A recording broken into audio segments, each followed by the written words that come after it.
Hi, everybody. Welcome to episode 3 of the Coach's Corner. I am Bobby Hobbs, and I am with my friend on the road, Mr. Paul Brown, from his beautiful hotel room that we were trying to figure out how to light here a few minutes ago. Where are we at today, Paul? Live in the hotel. I'm in Maine, but tomorrow morning I'll be driving over to New Hampshire. Fun stuff. I was in Maine today. Now I'm in Massachusetts. Tomorrow, New Hampshire. The great Northeast, New England area. Somewhere up in that area where, they have weird weather. I mean, it's weird because up here it's actually warmer than it is where you guys in St. Louis. And I'm like, how is that possible? That can't you guys just had that random weather that came through. Everybody from there was asking me about whether we're going to get this storm or something. I'm like, we're used to snow and ice and cold. Like, it's not an issue here, but then you guys got all of it and we got none of it. Yeah, we got like where I'm at, we got like a solid 10, 11 inches of snow. But the difference is like in the Midwest, especially in the St. Louis area, if we get, 4 or 5 inches of snow, that's a lot. And we very rarely get that. But usually what happens is we get it and then a couple days later, it's 45, 47, It all melts off. Well, it's just staying cold. And now it's just like, how it just starts to like turn into icebergs everywhere. So you can't even manipulate it. It's just like, if it's not going, it's not going anywhere. Waiting to see polar bears and penguins walk by, that type of stuff. Speaking of polar bears and penguins and that type of stuff, I was up in New Hampshire about a month or two ago. I was doing a Toyota training up there. I did not realize New Hampshire is close to me. It's not like super far away. It's like 4 hours from me. I did not realize that they had moose in New Hampshire. There was a moose crossing sign. And I was like, I did not realize that I lived that close to a place that had moose. Or what is the plural of moose? Is still moose? It's not moose. It's Mises. I just, but it feels weird. It's got mooses. I'm going to call it a mooses. I don't care. But I was like, I'm not going out to dinner or anything after this. If I would have realized it, I would have been out there looking for a moose. That is a large animal I would have liked to have seen. Oh yeah. They're massive. And when you see them in person, it's like, especially out in the wild, you're like, I didn't know that things of this size walk around. And just when you're talking about oddities, kind of funny, because I have a farm in Mount Vernon, Illinois. It's about 65 miles from my house. And the other day, there's like a wildlife sanctuary up there somewhere. And there's a polar bear and her 2 cubs that got out of the sanctuary somehow. Somebody must have left a door open or something. But they're like walking down the middle of the road. Right? They had like a thing on them on like Facebook. They're like, we know there's polar bears. We got somebody coming trying to get them. But it's not like, because they've had a couple of like brown bears and black bears that have kind of made their way down. And as they come through those areas, everybody's tracking them on Facebook, right? See where they're doing, where they're going. And all of a sudden these polar bears show up and people are like, what is going on in the world? Yeah, we have a lot of bears in my area. Bears are not a weird thing for me, but a polar bear might throw me off. That would throw me off substantially. Seeing a bear is just something you see every couple of months. See a polar bear might throw me off quite a bit. Right. So today we're going to start off with our news topic of the day, kind of near and dear to our hearts as being F&I focused overall, is some new data came out on Q4 auto loans. I got this via Automotive News. Want to make sure that I give credit where credit is due. I think the information was sourced from Edmunds specifically, and it gave some information on new car loans in the fourth quarter. And there's some interesting information that I thought was something we should share with everybody, and I thought we should talk about it a little bit. First thing that really stood out to me was the quantity of auto loans that were over $1,000 a month, and that's something that's been climbing all the time. And, a lot of times I think that us as dealers or trainers or anybody, we don't think that that's something that your average person will sign up for. Well, the numbers say it is. I think a lot of times we get scared of showing people some numbers that we don't think they'll sign up for. And, the numbers show that they do, because it was actually 19% Yeah. of all new auto loans, yeah, right, are were over $1,000 a month in Q4, which I mean that was a big standout because a couple of things.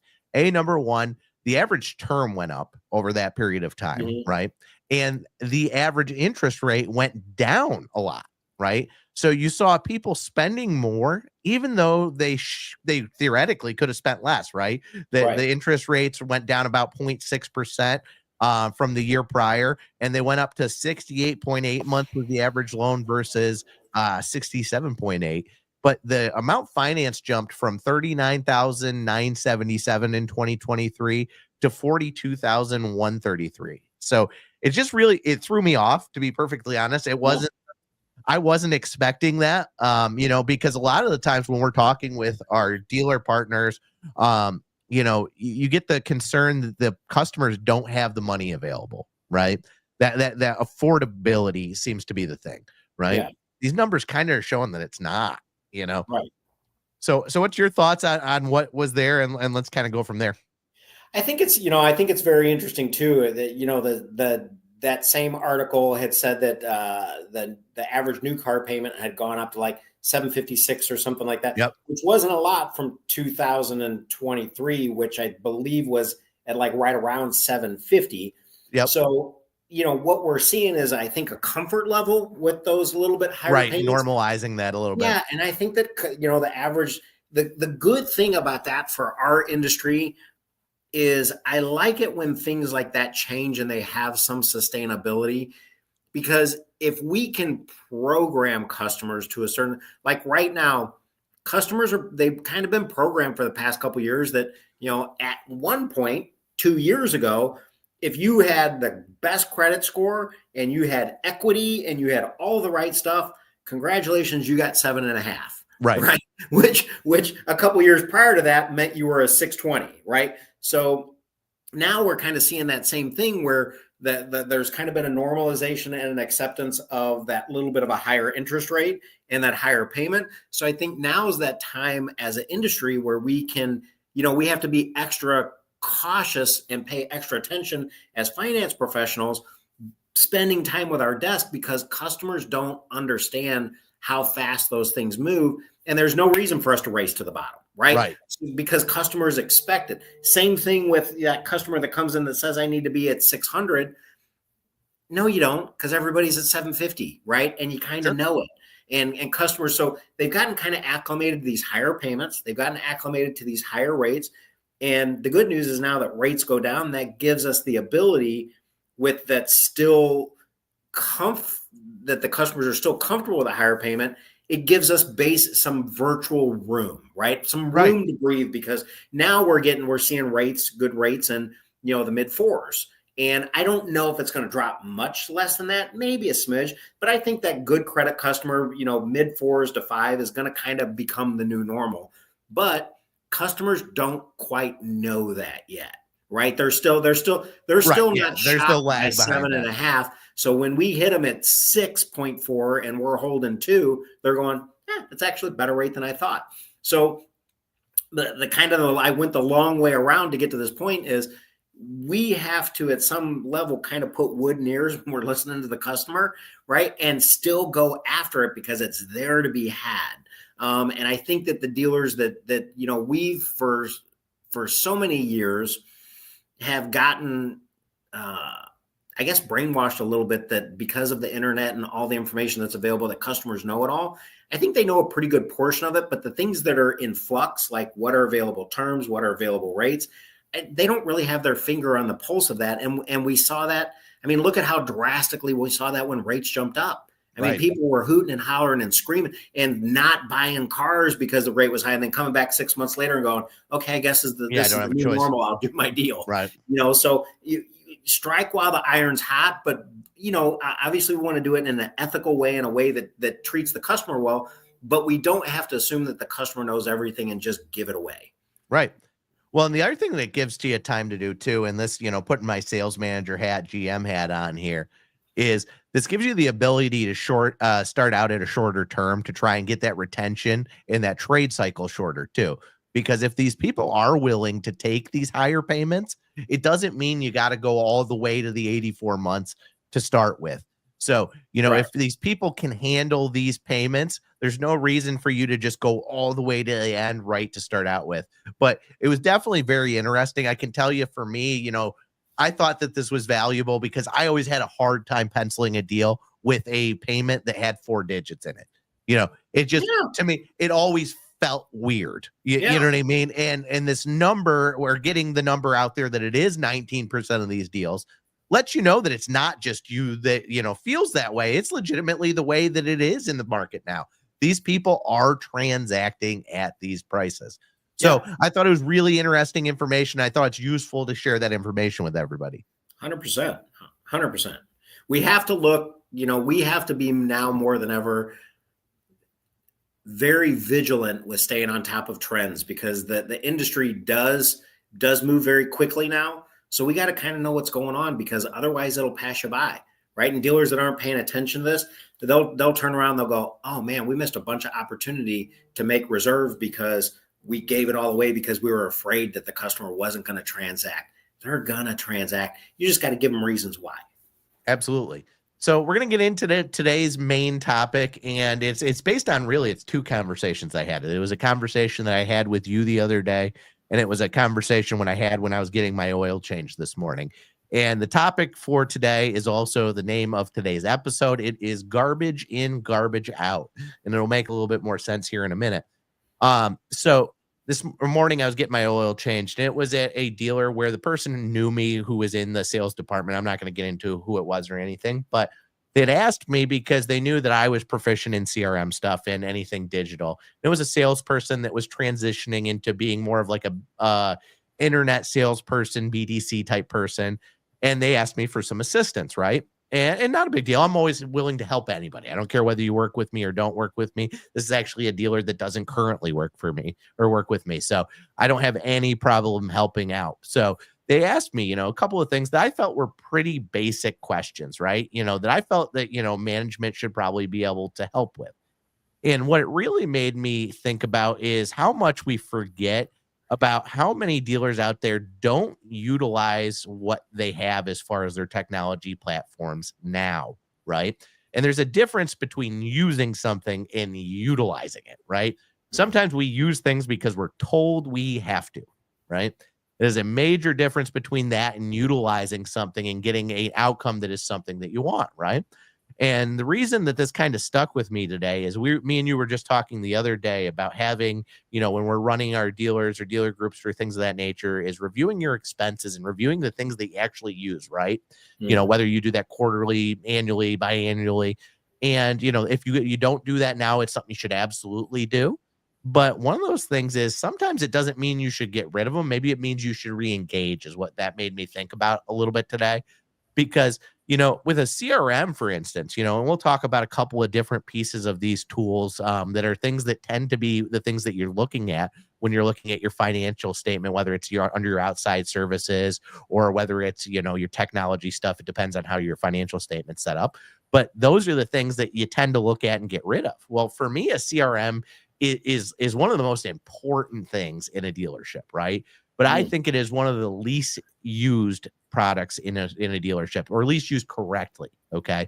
There are some dealers that are all over it and are doing an amazing job. This isn't me saying everybody, but I can tell you those people that are, who they are. The ones that do it, they are the people that are absolutely killing it out there, right? You don't frequently see stores that are ripping the cover off the ball that are not maximizing the use of their CRM, whether that be through lead management, whether that be through sales management, but a lot of dealerships, they look at it as something that the factory requires me to have. Both of us are old enough where you had a paper desk log, right? Yep. I started in dealership with a paper desk log, and to me, that was a tool that I could not deal without. I needed to know what was going on, right? And that was the way that I did it, right? In order for me to follow up with my salespeople, at that point I was a sales manager. I would look at the last couple of days of my sales log and I would follow up. Well, your CRM is no different, right? That's where I got to the garbage in, garbage out session for today's title. So the reason garbage in, garbage out is number one, I see this and I try to help a lot of dealers with this personally when I go into their stores because, while we are trying to get people to do better from a F&I perspective, the best way to get better in F&I perspective is to sell more cars to make more F&I money, right? To get more swings of the bat, we can improve your PVR, but heck, if you're selling 20% more cars, that's going to move your needle more with your back end total profit, right? So one of the things I first look at is everybody getting into the system. I can tell you, number one, that doesn't happen at most places, right, Paul? I don't know what your stores were like, but, I can tell you, when I was running multiple stores or I was advising multiple stores, I had stores that would do a great job. I'd have stores that would do a terrible job, right? And I can tell you, if you want to see a big lift, that's where I would suggest looking, right? Are we actually putting the people in there? Well, next thing is, if we're putting them in there, do we have actionable notes? Right. I talked about this a little bit in my training session when we were doing our virtual event here a little bit ago, is actionable notes. Like a lot of times I'll see that people put people in their CRM and they close the deal and it just says they didn't bought. Okay. Well, what am I supposed to do with that, Paul? If you're a sales manager or you're a general sales manager and you see that I worked a deal and it says the reason that the customer didn't bought is they just didn't buy, how are you going to tell me to follow up with this customer? Right. You can't, right? No, and you also don't understand where we, at some level, failed in the process, right? Was it because something we didn't do right? Did they get a better price? Was our advertising not on point? Did we not get back to them fast enough? Did we not have the right car? Were we light on the trade? Could we not obtain all of that stuff? It's more what we tend not to do good in the automotive industry is look back at our kind of our game film, and just look back at, what did we do well? What did we not do well? And we're so reactionary to things that, if you have a system like that, you should be having a robot. It should almost be too much. You should be telling your salespeople, hey, type less. I don't need a novel. Absolutely. But then that way you understand where to focus your efforts going forward, because otherwise, you're throwing darts in the dark. Yeah, absolutely. And like for me, one of the most invaluable things to do is have a daily save a deal meeting with my salespeople. Mm-hmm. I wanted to even be involved in them when I was a GM, but I think every sales manager and general sales manager needs to do it for sure. But you can't have one if you don't have those effective notes, right? Right. And to me, what effective notes are to your point, are the things kind of like you talked about, but they're things that I can act on. If I'm following up with this person, what made them leave? Exactly what you said. For me, the non-starter is they need to think about it. Okay. Because they need to think about it as kind of a cop out. That means there was a reason. Right. There was something that we did. There was an objection that we didn't find. Right. But I'm okay with that, right? If I see somebody that says that is a trainable moment to me, right? And I talk about people with this a lot when we're in stores, because you and I, we both do large group session trainings, and those are good. But to me, those aren't the most effective. The most effective are the trainings where you can do with a person in the moment when they can see what they did either correctly or incorrectly and address it at that point in time, right? So if you're my salesperson and you come up and I see that Paul wrote down that, hey, they needed to think about it, this is a good time for me to have a conversation with Paul and say, hey, Paul, I get that that's why you feel like they left. Okay. But what we need to do is isolate what that objection is. There's something about this vehicle, this deal, the dealership, that they didn't like. One of those three things, right? Or four things. I don't know how many I just said, but there was a few, right? 7. Yeah, right. But it was one of those things. And it's okay that you didn't get it this time. But what we want to do is make sure the next time that you come in, that we have a customer come in, we figure out what that issue is. Because the reason I want that is not to tell you you're doing something wrong, is to try and help you sell that next car, or it's to try and help you follow up, right? Because what I prefer to do is I like to have my management team follow up with customers once they've left. Because number one, most of the time when a customer leaves, a lot of times it has to do with money, right? That they left because they didn't get enough for their trade. The payment's too high. The car price is too high. And what does your salesperson have to really affect that? Not much, right? So right. I like to have the people that are in control of that to reach out. Generally, if they were going to buy at the price that you wanted, that you presented to them, if they were going to buy it, they would have either called you back the next morning and said, hey, I decided to change my mind, or they would have bought that day, right? So to me, I don't really find there's a whole lot of value in following up with people unless there's some sort of an offer, right? So I think that, yes, salespeople should do follow up. I'm not saying salespeople shouldn't do follow up, but I'm saying that you should also tie that in with a management team member, right? Now, the reason I'm talking about this right now with what we're talking about is because it's just kind of letting the people out there know what is possible with your CRM. If you're not using your CRM and having all of that information and having that daily sales save a deal meeting, can't do that. All right. Same thing goes with, are you using it for targeted marketing purposes, right? That's one thing that I see very few dealerships doing a great job with. You have a wealth of knowledge if you use your CRM correctly. And I mean, if you're showing every customer that showed up, you're getting an email on everyone, you're finding out what vehicle they were interested, what their trade-in is, okay? I would, a couple of times a month, would send out an email blast, right?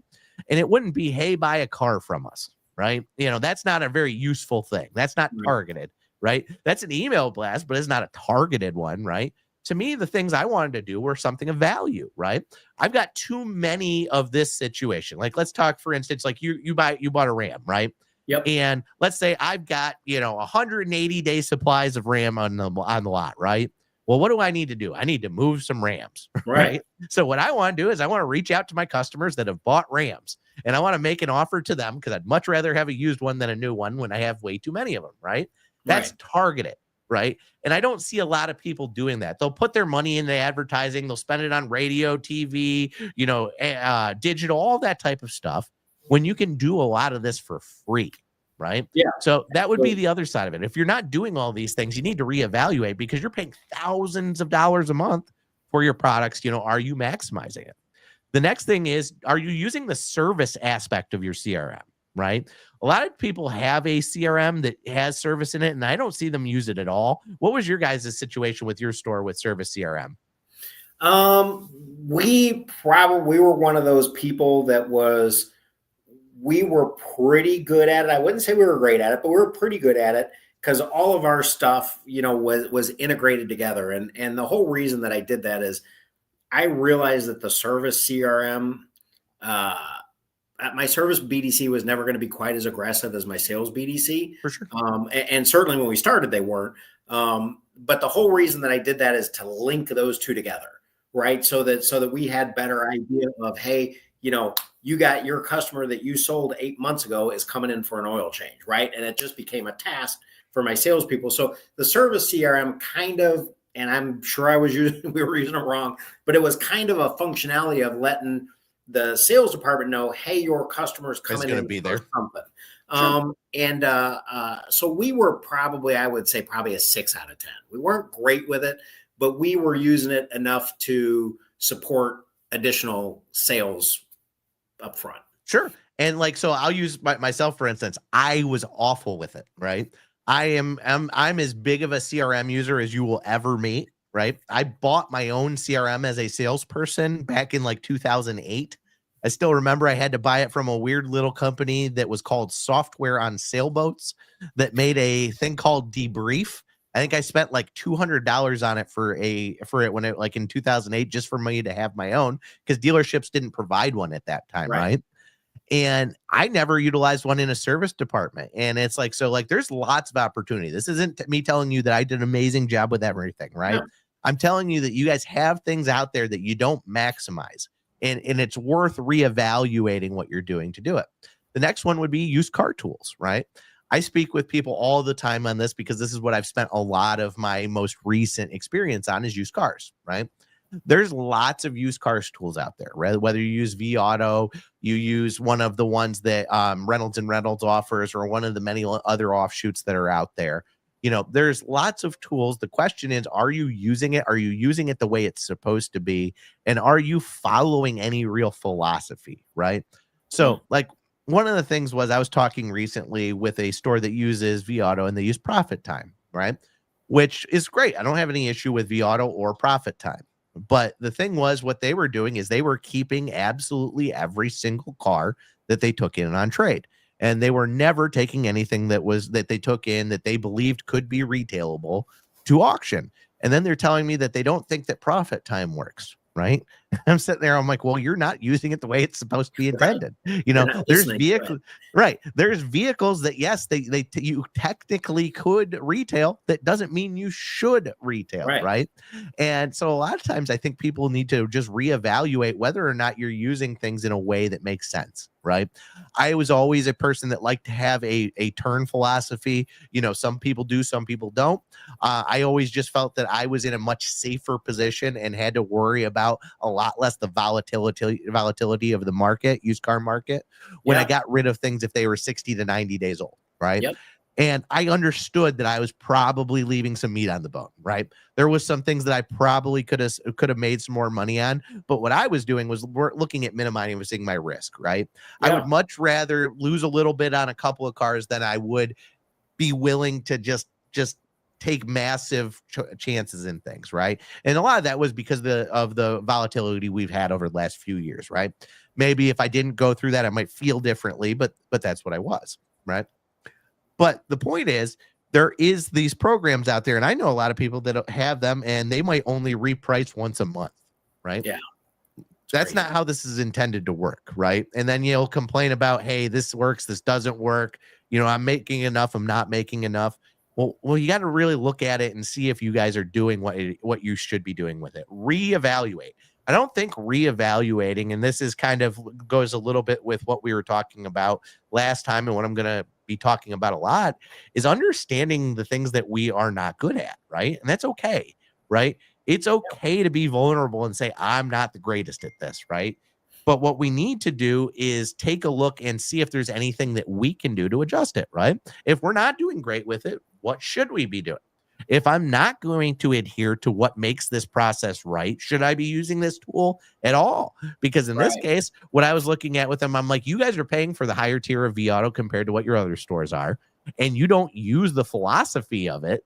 So, I mean, you could use any used car tool to do what you're doing at a fraction of the cost because you're not going to follow the philosophy of it, right? You go back to carrying a black book. Right. So, I mean, I'm like, so it's like, I don't necessarily think I would personally go back to that situation, but I think it's probably best in your situation because you have zero intention of not holding these vehicles. So if you're going to not hold the vehicles, why keep a program that's going to try and get you to make that choice where you shouldn't, right? So it was just something that kind of stuck with me. Okay. The next one is the big boy in the room. That is your DMS. Okay. If anybody who is on this stream has ever went through negotiating a DMS contract, looking at what you pay for, oh my God, those are some of the most mind-numbing things that you will ever go through in your life. And if you're talking about with one of the big companies, they will include everything in them, right? Because these contracts aren't short-term, right? Luckily, you have some newcomers out there that offer a shorter term solution than what used to be in the past when you had your only choices really were Reynolds and Reynolds or CDK, right? So you have some additional options with that now. But one of the things that I think is a good thing to look at is if you are with one of the big two, whether it's Reynolds and Reynolds or CDK or even some of the other ones, is what are the line items that you pay for, right? You know that you pay X amount as a dollar amount, but that's not, it's not, DMS is not one thing, right? Like we used to pay for we were with at the time it was CDK, and CDK had their used car tool, but we also had vAuto, so we were double paying, right? So why are we paying for a used car tool with one when we have another used car tool, right? Or we're paying for a service appointment calendar that we don't use because we use it through our website, right? There's lots of these little line items that, they may not seem like a lot, $3.99 a month, $5.99 a month, but you're talking about tens of thousands of dollars over the course of the year when you look at them, right? Well, it adds up so fast. And a perfect example of that, I was just in one of my stores and they were talking about they have 3 programs that they're currently using. This was a couple weeks ago, and that are doing the same thing. And and I realized that was happening. I think it was accidental. And so what they were looking for was F&I logs, right? So they had they were using Vision, which is an F&I log company.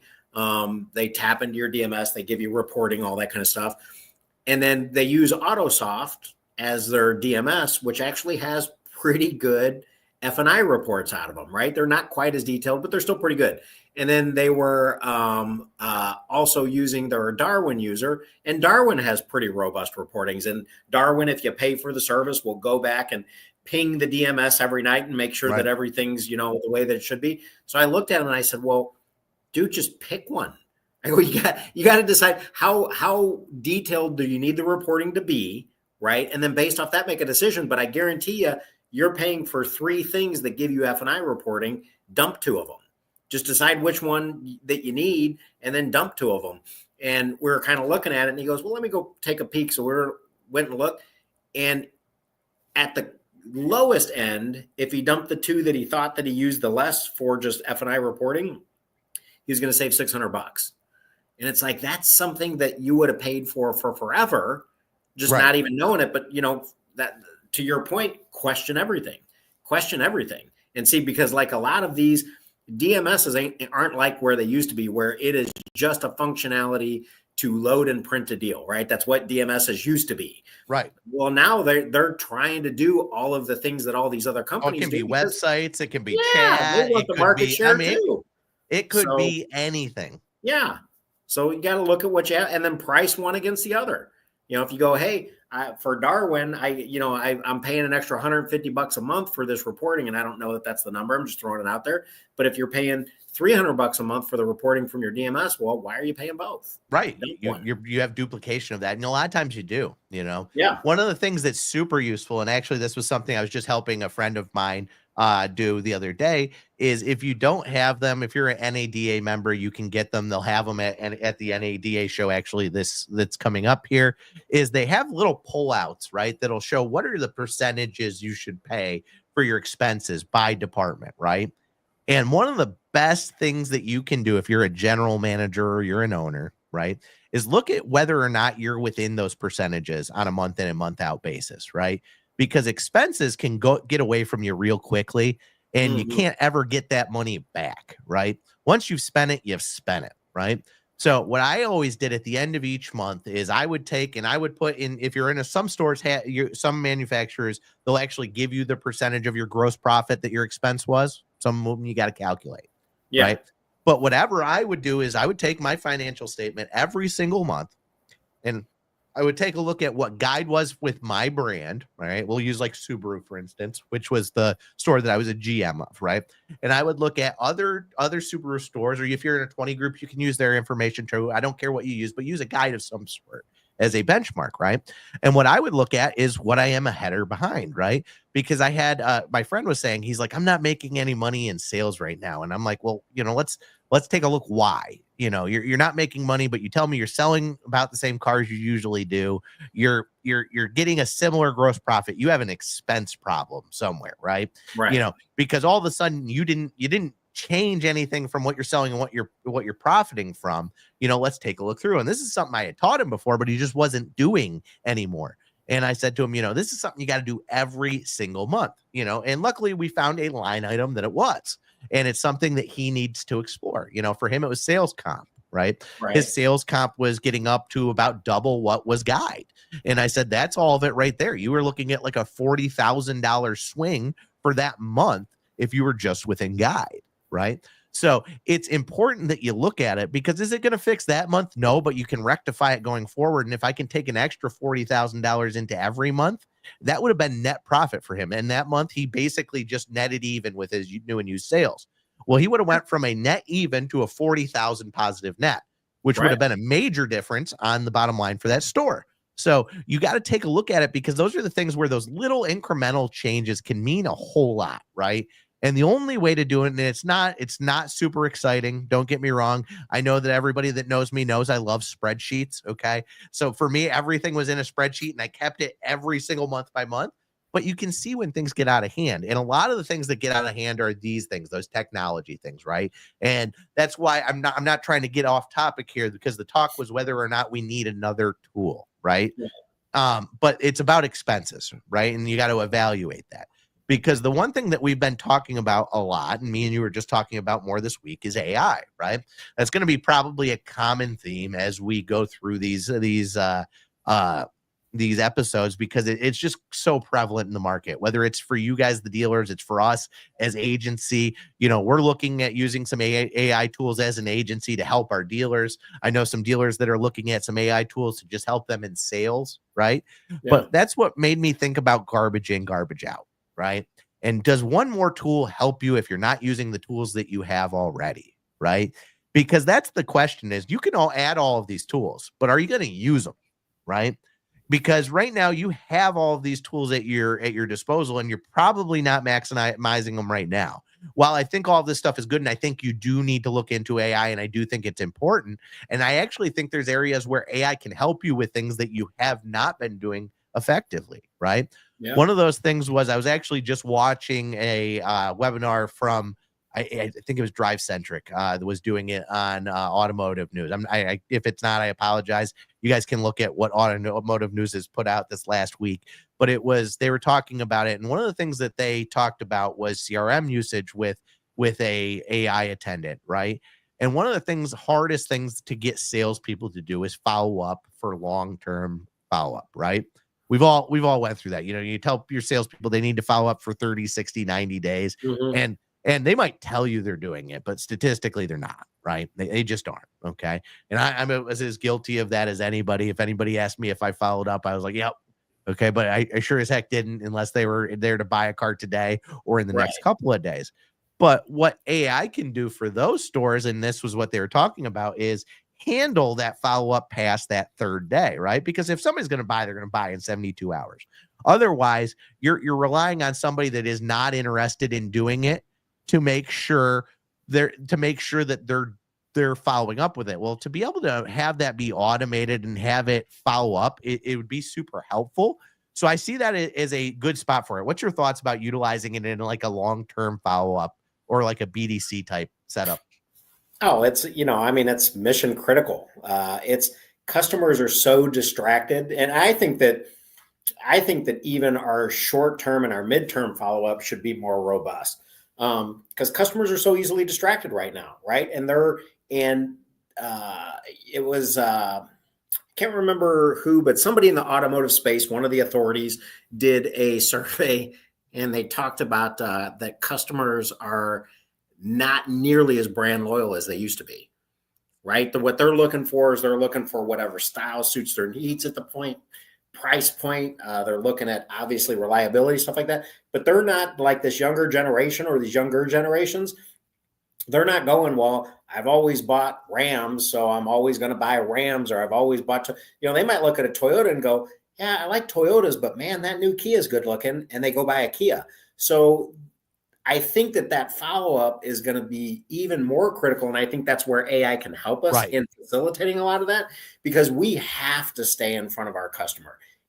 Whether it's, hey, just, wanted to reach out and let you know again that we appreciate you. Happy birthday, happy car anniversary, whatever the case may be. Here's a coupon for this. Here's something for that. We have to stay in front of them with stuff that isn't salesy and spammy, but things that are important. And like I have one of my dealers that's doing a really good job with that. And they have somebody that all they do is they search for relevant material that has nothing to do with sales, and they send it out to customers. So like when the snow started flying, they sent out like a little video of, hey, just want to let you know. So a lot of people don't realize when you get stuck in the snow, here's where the traction control is on our various models of Hondas, right? The button for the Accords here, the Civics here, and what you need to do is turn it off and you can rock the car out. And it was just like a little video of, hey, let me help you. They did one a couple months before that of, here's where all the stuff is to change your tire, right? Just things that salespeople sometimes skip at delivery, that when a customer needs it, they go, oh, thank God that person told me that the jack is under the seat in the back. Otherwise, I'd have been looking for it and never would have found it. Would have had to go dig through my owner's manual. Sure. So staying in front of them, super, super critical. And if you're not doing that, guess what? Somebody else is. Somebody else is actively working to steal what we have. Yeah, they're going to be the one that sends them like a cool little article or a cool little video. And this person goes, hey, that's pretty cool. I'll go check them out. And then next thing you know, you've lost a customer because customers just don't have the same amount of loyalty as they did before. They just don't. For sure. So we can't rely on that just because they bought a Subaru, they're going to buy another. Absolutely. And the nice part is where I think that this could be helpful is filling in those things that you're not doing now, right? Is we know those people aren't making those phone calls, they aren't sending those emails, they aren't sending those texts. Use somebody for it, right? Or in this case, use an AI for it. So kind of giving people a look behind the curtains of what we're trying to do is, what we're trying to do is trying to help it fill out in an area that we aren't, Paul and I and the other trainers within the group, we can't be in a store every single day, right? And one day worth of training a month isn't enough, right? Just isn't. So what we're trying to figure out is and we're looking at teaming with a company. And I actually think if people see you at NADA, they might be able to talk with you about this a little bit, right? Absolutely. But what we're looking at is, and we'll talk about that here afterwards, is we're looking at trying to find a way that we can provide AI to do some training based on the way that we do business, right?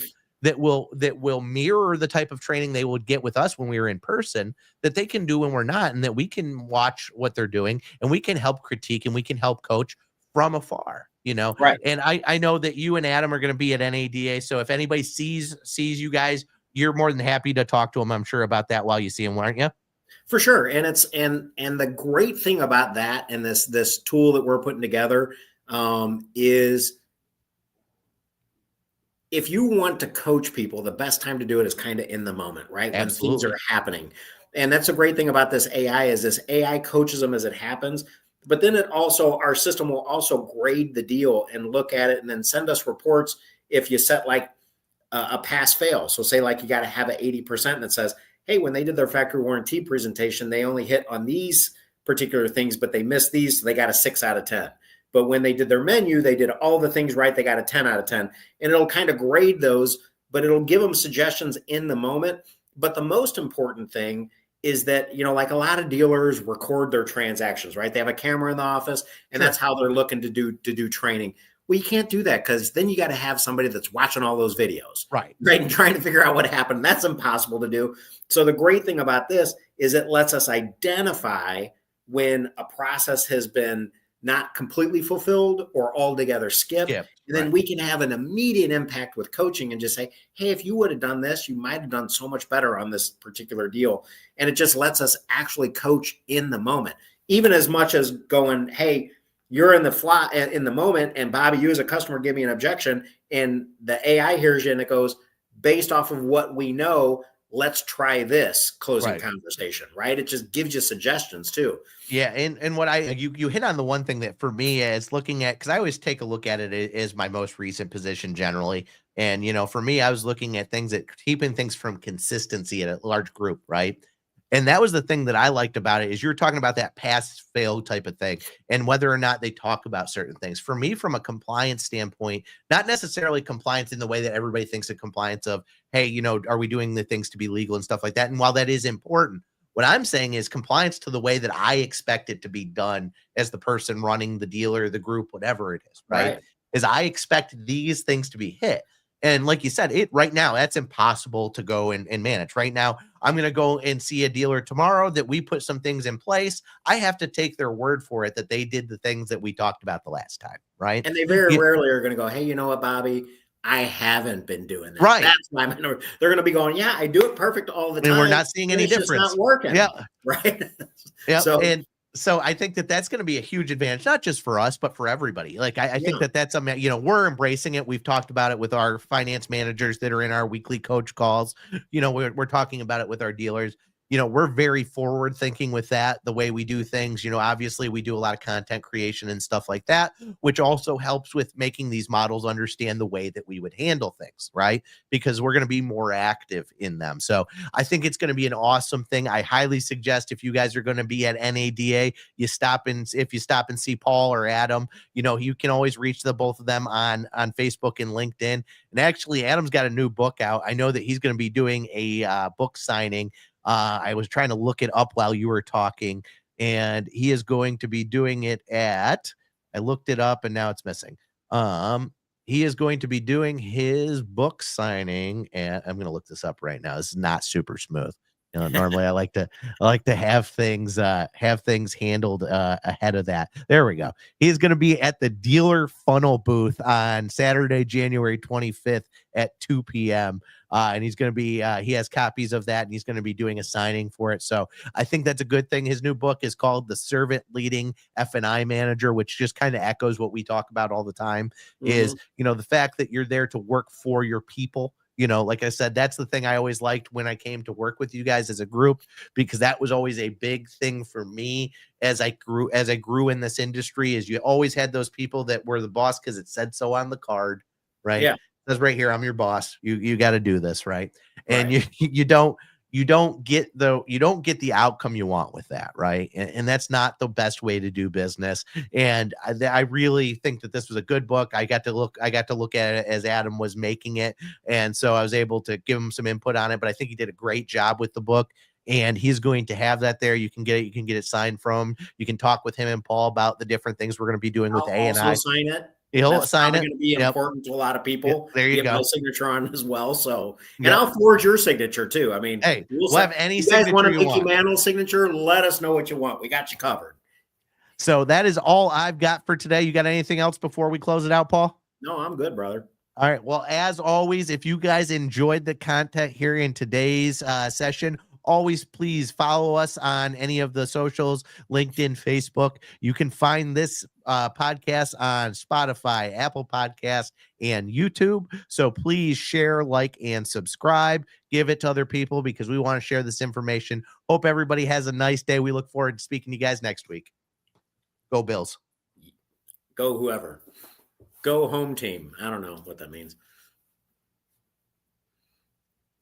I got to hit end here. I hit the wrong button. Hold on. You guys are still ending. I just hit the wrong button.